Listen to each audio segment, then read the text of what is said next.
மாணவர் பேசுங்க. தம்பட்டம் என்பது ஒரு அன்பார்லிமெண்ட், நம்ம சுய புராணம் என்று சில நேரத்தில் சொல்லுவோம், தம்பட்டம் என்று சொல்லுவோம், விளம்பரப்படுத்திக் கொள்ளும். இப்படித்தான் அதுக்கு பொருள் உண்டே, வேறொன்றுமல்ல. பேசுங்க. வேறொன்றுமல்ல. சரி, எனக்கு கிடைத்த தகவலை நான் சொன்னேன். ஒரு பெருமைப்படுத்துவதற்காக வடார்காடு மாவட்டம் ஒரு பெரிய மாவட்டம். அந்த மாவட்டத்திலே கேவிக்குப்பம் தொகுதியிலே தொண்டான் துளசி என்கிற அவருடைய தந்தை ராஜேந்தர் ரெட்டியார் அவர்கள் எனக்கு கிடைத்த தகவலை வைத்து சொன்னேன். அது இல்லை என்று மறுத்தால் அதை பற்றி எனக்கு நான் ஏற்றுக்கொள்கிறேன். ஆனால் அதற்கு பக்கத்தில் தான் குடியாத்தம் என்கிற ஒரு தொகுதி இருக்கிறது.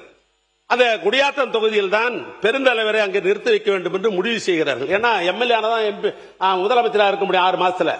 அப்படிப்பட்ட நிலையில குடியாத்தத்தில் அவர் நிற்க வேண்டும் என்று முடிவு செய்த பொழுது அண்ணாவுடைய பெருந்தன்மை பாருங்கள், திராவிட முன்னேற்ற நிறுவன தலைவருடைய பெருந்தன்மை பாருங்கள். அண்ணா சொல்லுகிறார், பெருந்தலைவர் காமராஜர், பச்சை தமிழன் பெருந்தலைவர் காமராஜர் தேர்தலில் நிற்கிறார், அவர் எதிர்த்து திராவிட முன்னேற்ற கழகம் நிற்காது என்று சொல்லிவிட்டதோடு மட்டுமல்ல, ஒரு கட்டளை தீட்டுகிறார். குணாலா குலக்குழந்தை வருக வருக என்று எழுதோடு மட்டுமல்ல, திராவிட முன்னேற்ற கழகம் உடைத்து பெருந்தலைவர் காமராஜர் அவர் அன்றைக்கு இடைத்தேர்தலில் வெற்றி பெற்றார் என்பது அது வரலாறு. அதோடு மட்டுமல்ல, 1960 திராவிட முன்னேற்ற கழகம் ஆட்சிக்கு வருகிறது. 68 அண்ணாவுடைய தலைமையில அன்றைக்கு உலகத்தமிழ் மாநாட்டை நடத்துகிறார்கள். நம்முடைய அண்ணா அவர்கள் நேரடியாக பெருந்தலைவர் காமராஜருக்கு போகிறார். அங்கு சென்று நீங்கள் தான் அந்த மாநாட்டிலே வரவேற்புரை நிகழ்த்த வேண்டும் என்று கேட்கிறார். பெருந்தலைவர் காமராஜர் அவர்கள் அன்றைக்கு அந்த உலகத்தமிழ் மாநாட்டில் அவர் வரவேற்பு நிகழ்த்தி அந்த மாநாட்டுக்கு பெருமை சேர்த்த வரலாறு உண்டு. 1975 ஆண்டு பெருந்தலைவர் காமராஜர் அவர்கள் மறைந்த பொழுது அன்றைக்கு தமிழ்நாட்டுடைய முதலமைச்சராக எங்கள் அண்ணன் கலைஞர் அவர்கள் இருந்தார்கள். அவர் கேள்விப்பட்ட உடனே திருமலை நாயக்கர் தெருவுக்கு சென்று அவரே கிட்டிருந்து இரவு அன்றைக்கு மழை, அந்த மழையை கூட பாராமல் அவரே நேரடியாக சென்று அன்றைக்கு தமிழ்நாடு காங்கிரஸ் தலைவர் அந்த ராஜாராம் நாயுடு அழைத்துக் கொண்டு இடத்தை தேர்வு செய்து பெருந்தலைவர் காமராஜருடைய அந்த மறைவை அரசு மரியாதையுடன் பெருந்தலைவர் காமராஜருக்கு அரசு மரியாதையுடன் வைத்ததோடு மட்டுமல்ல, அவருக்கு சிலை அமைத்து மணிமண்டபம் கட்டிய தலைவரும் எங்களுடைய தலைவர் அண்ணன் கலைஞர் என்று சொன்னால் மிகையாகாது. கன்னியாகுமரி மாவட்டத்தில் இருந்து வந்திருக்கிற நண்பர்களுக்கெல்லாம் தெரியும், கடற்கரையில் அனுமதியே கிடையாது என்று சொல்லிவிட்ட நேரத்தில் அண்ணன் கலைஞர் அன்றைக்கு ஒன்றிய அரசாங்கத்தை அணுகி இடத்தை பெற்று 1999 ஆண்டு பெருந்தலைவர் காமராஜருக்கு குமரமலையில் அவருக்கு மணிமண்டபம் கட்டிய தந்தரும் அண்ணன் கலைஞர் தான். பெருந்தலைவர் காமராஜருடைய பிறந்த நாளை கல்வி வளர்ச்சி நாள் என்று தனி சட்டத்தை உருவாக்கி அன்றைய பள்ளிக்கூடத்தில் பேச்சு போட்டி, கட்டுரை போட்டி அவைகள்லாம் வைக்க வேண்டும் என்று பெருமை சேர்த்தவர் கலைஞர் அவர்களான். ஆக அவர் மீது எங்களுக்கு இவ்வளவு பற்றுண்டு, பாசம் உண்டு, மரியாதை உண்டு, அதில் ஒன்று மாற்றம் அல்ல. நான் இந்த அரசை கேட்க விரும்புவது, இந்தியாவிலே பல்வேறு மாநிலங்கள் பின்பற்ற வேண்டும் என்ற ஒரு திட்டம். இன்னும் சொல்ல போனால் லண்டன் கனடா பகுதியிலே அதை நாங்கள் தொடர்ந்து நிறைவேற்ற போகிறோம் என்று சொன்ன திட்டம். அந்த திட்டத்தினுடைய பெயர் முதலமைச்சர் காலை உணவு திட்டம். நான் கேட்க விரும்புவது, அந்த காலை உணவு திட்டத்தை மாற்றி காமராஜர் பெருந்தலைவர் பெயரில் வைக்க வேண்டிய அவசியம் என்ன? நான் கேட்க விரும்புவதெல்லாம், இருங்க நான் பேசி முடிச்ச உடனே பேசலாம். மாண்புமிகு உயர்கல்வித்துறை அமைச்சர் உட்காருங்க. நீங்க அமைச்சர் ஆகியிருக்கீங்க, முதலமைச்சரிடத்தில் சொல்லி ஒரு புதிய திட்டத்தை உருவாக்கி காமராஜர் பெயரை வையுங்கள், நாங்கள் வரவேற்றே பேசுவோம். நான் கேட்க விரும்புவது, அது வேற என்ன பேர், இன்னும் அதுல ரகசியம் சொல்லட்டுமா? அந்த திட்டத்தை வருகிற பொழுது ஒரு டிஸ்கஷன் வருகிறது. நான் கூட சொன்னேன், இந்த பிள்ளைகளுக்கு ஒரு காலத்தில் காமராஜர் திட்டம் என்று பெயர் இருக்கிறது, மதிய உணவு திட்டத்திற்கு மக்கள் தலைவர் எம்ஜிஆர் பெயர் இருக்கிறது என்று சொல்லிவிட்டு அன்றைக்கு இருந்த சீஃப் செக்ரட்டரியோடு அந்த அமைச்சரில் இருந்த நான் சொன்னேன், ஏன் இந்த திட்டத்திற்கு மு.க. ஸ்டாலின் காலை உணவு திட்டம் என்று வைக்கலாமே என்று நான் கேட்ட பொழுது முதலமைச்சர் சொன்னார், அப்படிலாம் இல்லை, யார் பேரும் வைக்க வேண்டிய அவசியம் இல்லை. முதலமைச்சர் என்பது பொதுவான பெயர், பொதுவான சொற்றொடர், அது யாரையும் குறிப்பது அல்ல. எனவே முதலமைச்சர் என்று சொன்னால் யார் வந்தாலும் அதை மாற்ற செய்ய மாட்டார்கள், யார் வந்தாலும் முதலமைச்சர் தானே, அந்த நிலையிலே அதை மாற்ற வேண்டாம் என்று சொல்லிதான் பேர் வச்சார். ஆனால் என்னவோ தெரியவில்லை, நீங்கள் அந்த முதலமைச்சர் மாண்புமிகு பேரவைத் தலைவர் அவர்களே, மாண்பு உறுப்பினர்கள் இங்கே பேச வேண்டிய மானிய கோரிக்கையை விட்டுவிட்டு பள்ளிக்கல்வித்துறைக்கு போய் பள்ளிக்கல்வித்துறை போய் காலை உணவுக்கு பேசிக் கொண்டிருக்கிறார் என்று சொன்னால் நேரம் போதாது.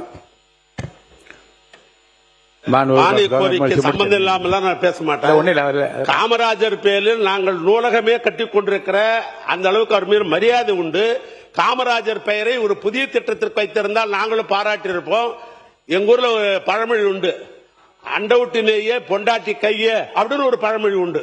பக்கத்து வீட்டு நெய் ஆனா ஏமான் சம்சாரத்து மூலமா போட்டாதான் இனிக்கும் சுவைக்கும் என்று சொல்லுகிற ஒரு பழமொழி உண்டு. அப்படி நாங்கள் வைத்த திட்டத்திற்கு நீங்கள் பேர் வைப்பது என்பது அப்படித்தான் பொருத்தம் என்று நான் கருதுகின்றேன்.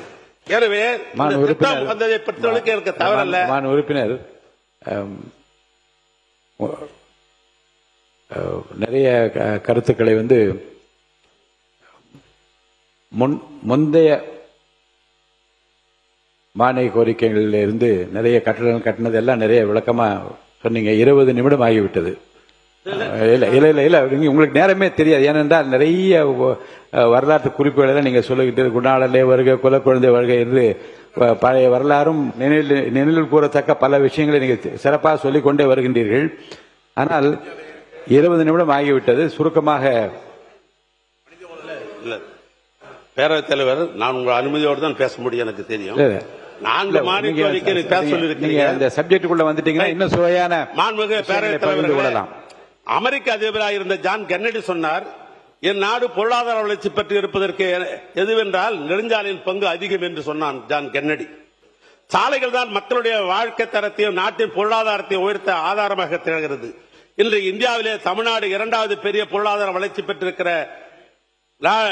பெற்றிருக்க என்று சொன்னால் அது நெடுஞ்சாலைத்துறையுடைய பங்கு என்பது அதிகம். எங்கள் தலைவர் முதலமைச்சர் பொறுப்பில் இருந்த பொழுதுதான் திராவிட மாடல் நெடுஞ்சாலைத்துறைக்கு முக்கியத்துவம் தந்து 67,211 கிலோமீட்டர் நீளம் சாலை பராமரிக்கப்பட்டது. 36 ரயில்வே மேம்பாலங்கள் கட்டி முடிக்கப்பட்டன.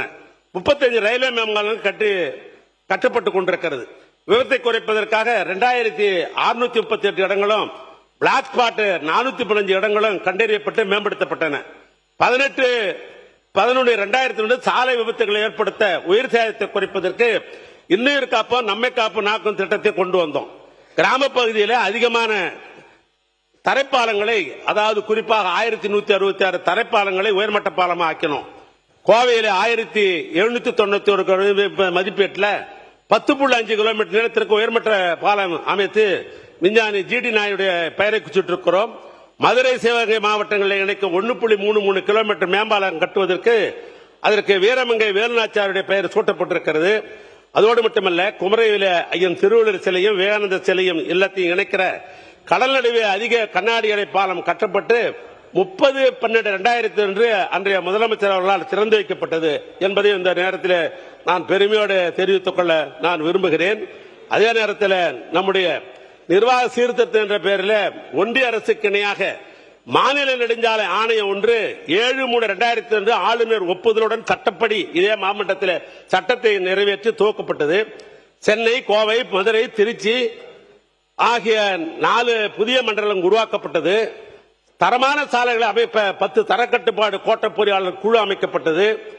அதோடு மட்டுமல்ல, இந்த விபத்து இல்லாத மாநிலம் என்ற ஒரு இலக்கை அடைவதற்காக நம்ம சாலை என்ற புதிய செயலியை உருவாக்கி 1/11/2023 அன்று மாண்புமிகு அன்றைய துணை முதலமைச்சர் இன்றைய எதிர்க்கட்சி தலைவருடைய திருக்கரத்தால் அந்த செயலியை நாங்கள் இந்த மாநிலத்தில் தொடக்கி வைத்தோம். அதன் மூலமாக 13,300 புகார்கள் பெறப்பட்டு பள்ளமில்லா சாலைகள் என்ற சீர் செய்யப்பட்டு பொதுமக்களுடைய நற்பெயரை இந்த துறை பெற்றுக் கொண்டிருப்பதையும் இந்த நேரத்தில் தெரிவித்துக் கொள்ள விரும்புகிறேன். நெடுஞ்சாலைத்துறை பொறுத்தவரைக்கும் 2002 முதலாக இன்டர்னல் ஆடிட் என்ற ஒரு முறையை கொண்டு வந்தோம். ஏன்னா அது ஒரு ஆண்டு பூரா என்ன நடக்குது, என்ன டெண்டர் நடக்குது, என்ன சமாச்சாரம் தெரியாதுன்ற நிலைமை இருந்தது ஒரு காலத்தில். ஏன்னா எம்புக்கெல்லாம் எடுத்து கட்டி போட்டுருவாங்க, நாமளே தேடி பார்த்தா கூட கிடைக்காது. அப்படிப்பட்ட நிலையிலே அந்த ஆட்சி பொறுப்பேற்ற உடனேயே இன்டர்னல் ஆடிட் என்ற முறையை கொண்டு வந்து ஆண்டுக்கு ஒரு முறை டிவிஷனல் லெவல்ல போய் இதெல்லாம் ஆடிட் பண்ணி அது அரசாங்கத்திற்கு கொண்டு வந்து கொடுக்க வேண்டும் என்ற அடிப்படையில் அது போன்ற பணிகளை நாங்கள் செஞ்சோம். 2021 வரையில் இந்த துறையில் 1074 பேர் தான் ஒப்பந்தாரர்கள் இருந்தார்கள். ஏன்னா போட்டியை அதிகமாக உருவாக்க வேண்டும் என்ற அந்த அடிப்படையில் புதியதாக 2020 ஆண்டு வரை புதியதாக இந்த ஆட்சி பொறுப்பேற்று 1255 புதிய ஒப்பந்தங்களை பதிவு செய்யப்பட்டு ஒப்பந்த பணிகளுடைய விதிகளுக்கு உட்பட்டு சாலைகள் எல்லாம் அமைக்கும் பணிகளில் ஈடுபட்டது என்பது வரலாறு.